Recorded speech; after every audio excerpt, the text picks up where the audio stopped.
Hey guys, and welcome back to another CSE video. With most classes being in person, and because Sydney's transport system is full of surprises, in this episode of the First Year Guide, join us as we show you all the ways to make your way to uni. There are several ways of getting to UNSW's main Kensington campus, so feel free to use the timestamps and chapters to skip to your preferred method of travelling. All references will also be linked in the description. So let's get started. Opal cards and payment. If you're an international or interstate student, you'll want to look into getting an Opal card. The Opal card is Sydney's public transport payment system, and you can get them pretty easily from supermarkets and convenience stores. You simply top it up with some money, either at a store or via the Opal app, and tap on as necessary at the Opal readers. It's that simple. You can also set up auto top-up, so you never have to worry about topping up as you travel. A quick note for any incoming New Zealand citizens. Unfortunately, concessions are not available, so you will have to obtain an adult card. Trust us, others have tried with no avail. Alternatively, the Opal card readers also support card payment, so as long as your card has PayWave, you can use it with the Opal card readers. Method 1. Light rail. The most common way of getting to UNSW is by taking the light rail from Central Station. Commute from your nearest train station to Central Station and take either the exits 4, 5, 6 or the future Central Walk exit, which will all lead to the Chalmers Street light rail stop. Once you get there, you'll notice that there's two options, the L2 to Randwick and the L3 to Juniors Kingsford. Choosing the correct line will help you avoid the dreaded Bassett Steps climb or descent, so choose wisely. The L2 will take you to Upper Campus on High Street, which is the best for accessing the Biological Science Building for MedFriends, Matthews Building and Theatres, Central Lecture Block or CLB, and the main library and Nucleus Hub. The L3 will take you to Lower Campus on Anzac Parade, next to Roundhouse and the entrance to the main walkway.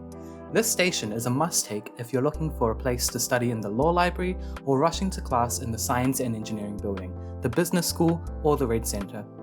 The L2 and L3 run in an alternating pattern roughly every 7 minutes, being slightly more frequent in the peak hours and slightly less frequent early in the morning or late at night, so there's no need to plan your light rail journey in advance. Opal cards are checked pretty often along these routes, so don't forget to tap on and bring your student ID. So, where do I get off to get to the CSE building?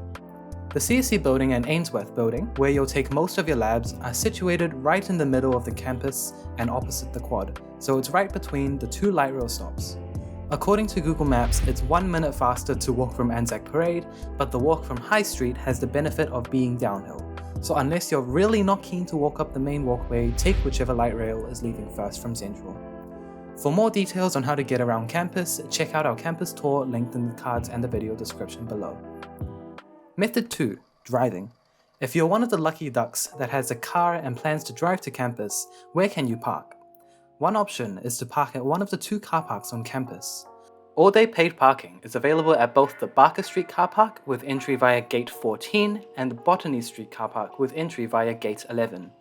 Payment can be made via the pay-by-plate meters or using the Cello Park app. Always check out the most updated rules and fees on the UNSW Estate website, also linked in the video description below. There are also 2p or 4p parking bays near Gates 2, 5, 8 of High Street and Gate 11 of Botany Street. Payment can also be paid through the Cello Park app. The other option is to park on the streets around UNSW. Unfortunately, spots can be quite hard to find even early in the morning. It's usually easiest to park a 10 to 15 minute walk away from campus instead of hunting closer by. If you do decide to park in these areas, please park responsibly and be considerate of other road users. Method 3. Bus. If you're coming from the eastern suburbs, there are many bus routes you can take to UNSW. Most routes will take you to either High Street or Anzac Parade as well. Some of these lines that depart near UNSW are the 370, 390X and 392. These bus routes also serve the local area around UNSW quite well, so if you're planning on going somewhere before or after uni with some friends, consider looking at taking these bus routes. For example, 370 takes you from Glebe Point to Coogee via USyd and UNSW. 390X takes you from Bondi Junction down to La Perouse, and 392 from Little Bay in the south to Redfern via UNSW Anzac Parade. Method 4. Cycling. If you're planning to complete your journey with a bike, UNSW has a secure bike storage facility near the Barker Street car park. It has 35 bike racks, a repair station, a change room, and a short and long-term lockers. Students will need to register for access by emailing id.cards@unsw.edu.au. Commuting to uni does take some time, but it is so worth it to join in all the fun and meet new people. If you like this video, make sure to press the like and subscribe button, and be sure to check out our campus tour and the rest of our first year guide, linked in the description to get the most out of your first year. See you on campus!